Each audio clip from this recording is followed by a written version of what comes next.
جب حضور غریب نواز ہندوستان تشریف لائے تو حالات ایسے تھے، آپ کو حکم ہوا، بشارت ہوئی کہ ہندوستان جاؤ، جا کے دین کی تبلیغ کرو، ہر طرف شرک ہے، کفر ہے، اور وہاں جا کر اعلی کلمت الحق کہنا، توحید کی دعوت دینا، دین کی دعوت دینا۔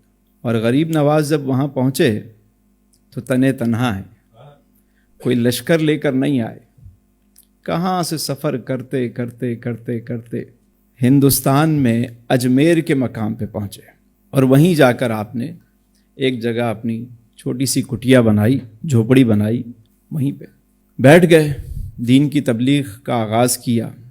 لوگ تو وہاں راجپوت رہتے تھے، راجستھان کا علاقہ۔ شروع میں تو بہت زیادہ سختیاں کی گئیں۔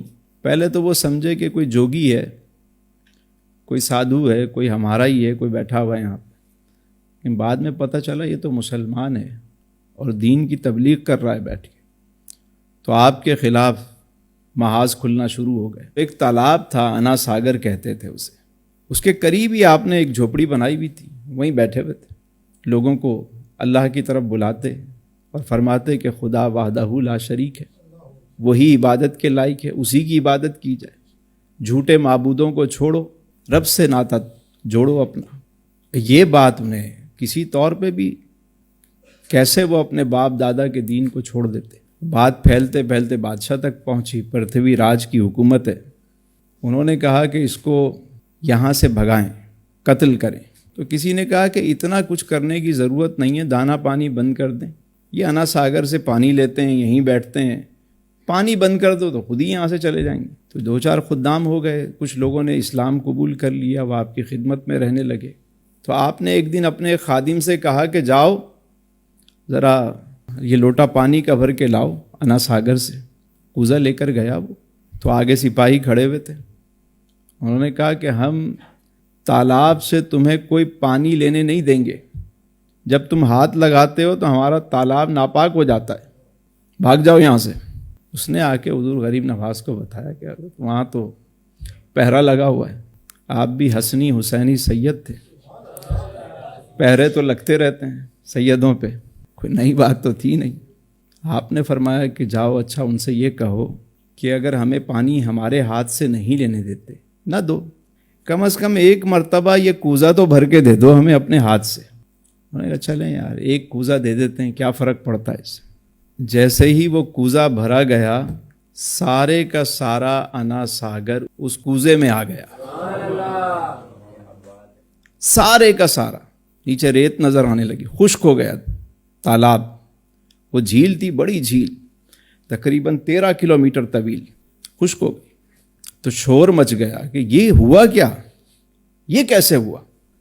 بھائی کیسے؟ بعض لوگ ابھی بھی بزرگوں سے عقیدت نہیں رکھتے، وہ اکثر یہ بات سوچتے ہیں کہ بھائی یہ کیسے ہو گیا۔ اس طرح کا کبھی کوئی بات کی جائے، کوئی بیان کیا جائے تو بڑے اعتراضات شروع ہو جاتے ہیں۔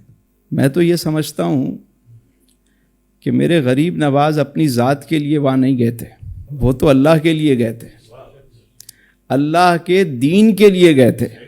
اور یہ کیسے ہو سکتا ہے کہ جو اللہ کے لیے جائے، اپنا وطن چھوڑا، اپنے لوگوں کو چھوڑا، ہر چیز چھوڑ کے فقط اللہ کے لیے سفر کرتے ہوئے تبلیغ دین کے لیے جو شخص وہاں پہنچا ہو تو اللہ نے ان کی مدد فرمائی۔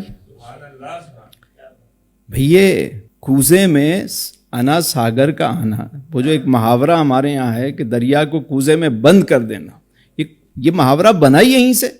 تو کیسے بند کیا؟ بھائی اللہ نے کیا، وہ اللہ والے تھے، اللہ سے دعا کی، کام ہو گئے۔ یہ تو اللہ تعالیٰ اپنے پیاروں کی مدد فرماتا ہے۔ حدیث میں ہے کہ جب بندہ اپنے رب کا قرب پا لیتا ہے تو پھر زبان اس کی ہوتی ہے، بولنا خدا کا ہوتا ہے، نگاہ اس کی ہوتی ہے، دیکھنا خدا کا ہوتا ہے۔ تو حدیث کے الفاظ تو میرے رب نے کیا۔ جب رب کے لیے انہوں نے سب کچھ کیا تو پھر رب نے دکھایا کہ تم میرے بندے پہ پانی بند کرتے ہو، دیکھو اب تو کب کبھی تاری ہو گئی، ہلچل مچ گئی، بھاگے وہ سارے۔